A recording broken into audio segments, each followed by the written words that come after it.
Hey everybody, it's Christina Holloway here. Welcome back to my channel. Today we're going to talk about 7 power moves you can make in the new year right now if you want to be seen as a leader at work. You might be looking to elevate your position at work, and these power moves will help you be seen as more of a leader. Real quick, if you enjoy this content and want to learn more about how to make power moves in your career, make sure to follow my channel and hit the notification bell so you never miss a video from me. All right, so let's get started. Number 1, build powerful relationships. Not just any relationships. This is about elevating your position at work. It's important to foster healthy relationships with the people who work alongside you. And it's important, very important, to do the best you can to foster a healthy relationship with your boss. That person should be happy you're on their team and should be working to help you build your career at work and give you opportunities that will help you elevate your persona. Aside from that, you also want to work on building the peripheral relationships that could have influence on the work you do. That means repairing any fractured connections left over from last year. Where did you overstep? Where was communication weak? Where could you see a path forward with someone who is challenging but important? This is a big one, and it requires you to be a problem solver in order to find a way forward. In addition, you want to keep in touch with anyone who has moved to another department and stay connected in case something opens up in that area that interests you. This also goes for people who might have left recently. Do your best to stay in touch, especially if you feel that person would be a good referral. And by staying in touch, I mean ask them to coffee or lunch. Building powerful relationships means making an effort. Number 2, show appreciation strategically. First, you should always show appreciation to the people around you. And if you don't do it often enough, I get it, you're busy, then this is a good opportunity to build a habit of saying thank you. Again, showing appreciation strategically goes further than that. I'm talking about being able to reach out to someone who is important to you and your career development and sending them a note that specifically says why you are reaching out. Hi, Happy New Year. In reflecting on the project we just closed out in December, I wanted to reach out and share my gratitude for the way you advocated for me to give the final presentation. I know it made sense to have me do it as the project lead, but I also wanted to thank you for facilitating the meeting, especially when I became flustered at the end. I'm looking forward to working together again this year on the next phase of the project and hope to connect soon to work on the timeline and deliverables. These are really nice notes to send to people who are working with you, especially if they had a hand in ensuring you received recognition or had visibility in some way. And I know it gets busy, and many times this type of outreach really falls away because, hey, it's just as easy to say thanks the next time you see the person or talk on the phone. But the polite note goes a long way in reminding that person that you have goals and aspirations and you're not taking any favors for granted. Number 3, delegate effectively. If you're starting the new year with yet another big pile of deliverables and tasks on your to-do list, then start learning how to delegate. Separate your tasks into 3 piles: complicated, intermediate, and easy. And start delegating the easy stuff first. Now, that might sound counterintuitive since you've probably told yourself a million times, I'll just get the easy stuff done faster myself. But here's the thing, that's also the easiest stuff to delegate. Get all the easy stuff off your plate until you only have intermediate and complicated things left to do. And then, do you know what you're going to do? You're going to figure out how to delegate the intermediate stuff to experienced people around you who really need the experience with this task. See, this is about sharing the wealth. If someone else could really use the experience to build up their own career development, then work with them to understand the task and make sure they don't fail. For the complicated stuff, start with collaboration before delegation. It's going to be easier to handle a task that's complicated if you're working with a colleague you trust who will equally benefit from finishing the project with you. What does delegation do? It teaches you how to prioritize, how to evaluate others for handling the work, and how to collaborate to finish the most important work. You don't want to start the year overwhelmed with lots of stuff to do.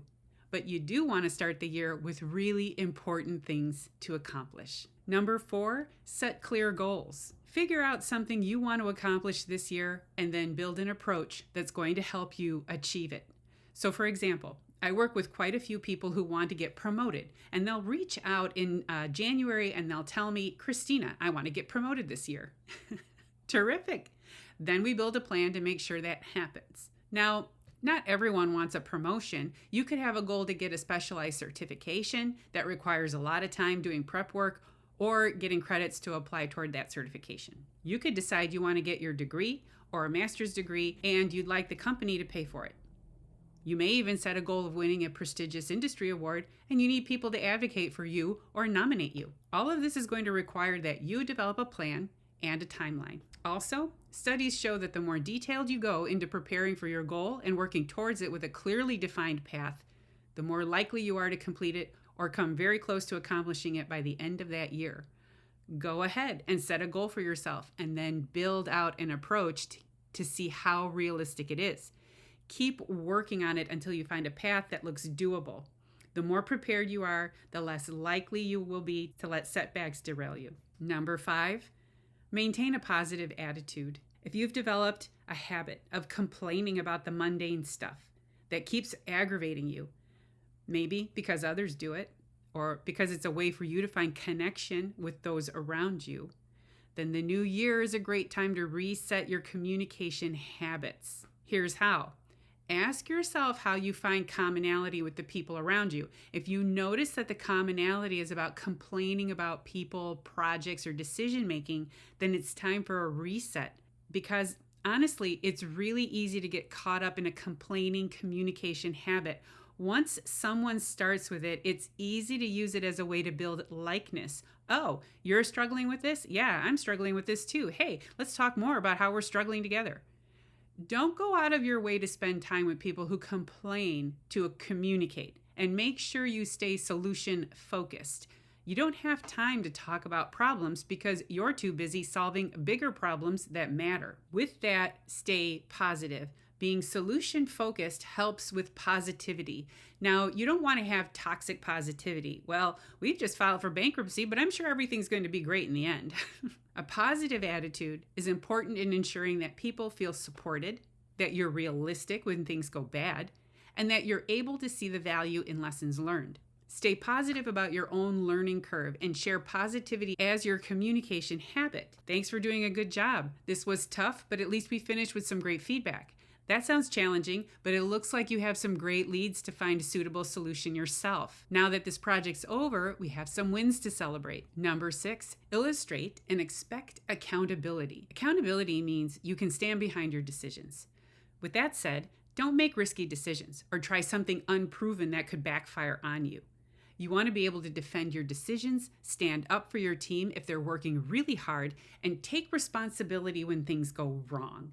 If you've been put in a leadership position, you'll need to learn to stand up for yourself and defend your decisions. Now, you should also expect accountability. This one is hard, especially if you ever end up dealing with someone who undermines you.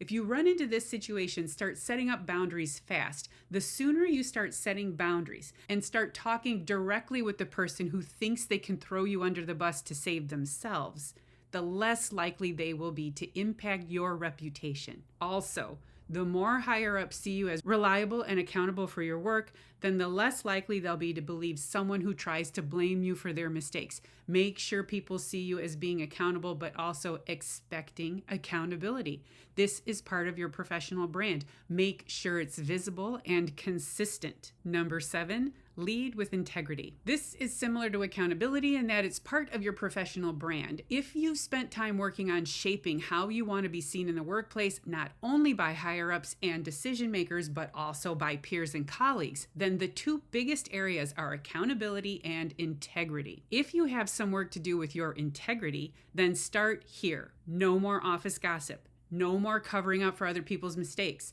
No more taking the blame so your boss can look good. That's a hard one. No more going with the flow. Know what you want and why you want it. No more going along to get along. Know your limits. Here's what you can start doing. Start making active decisions, not passive choices. Start telling people what you really think, especially about ideas, strategies, concepts, and problems. Start making decisions for the best interest of everyone involved, including you, not instead of you. Start problem solving, start brainstorming, start contributing in a meaningful way. When you act in the best interest of the group as a whole, you start caring about the outcome and you start seeing your contributions as bigger than just you.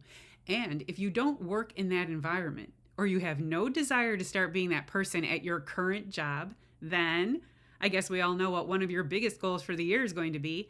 Find that environment and go thrive there. All right, so that's it for my video on how to be seen as a leader at work with 7 power moves you can use to start 2024 strong.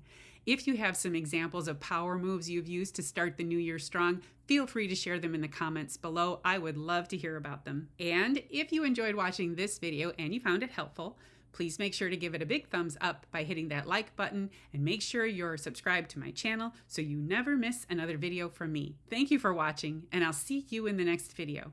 Bye.